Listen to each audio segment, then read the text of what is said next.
খালি কলসে পানি ঢুকাতে পারবেন, কিন্তু আপনি ভরা কলসে কিভাবে পানি ঢুকাবেন?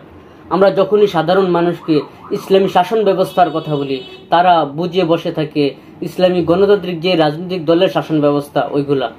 এই ইসলামী গণতান্ত্রিক দলগুলো যত মানুষের ভিতর ঢুকে যাচ্ছে, তখনই তাদেরকে বোঝানো কঠিন হয়ে যাচ্ছে। এজন্যই ডক্টর ইশরাক আহমদ বলেছিলেন, এই জমিনে গণতন্ত্র টিকতে পারতো না যদি না কতিপয় আলেম নববী মানহাজ বাদ দিয়ে গণতান্ত্রিক নির্বাচনে গিয়ে মানুষকে দিন কায়েমের দিবা স্বপ্ন দেখাতো।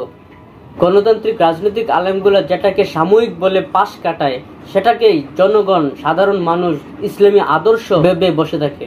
ভাইরা আমার, আপনারা কি কুফরি গণতন্ত্রের দিন কায়েম করছেন, নাকি কুফরি সিস্টেমকে ইসলামের রং মেখে দীর্ঘায়িত করছেন? ভাইরা আমার, মুমিনদের জন্য আজাদির রাস্তা ক্রমেই শুরু হয়ে যাচ্ছে, পৃথিবী ক্রমেই উত্তপ্ত হচ্ছে।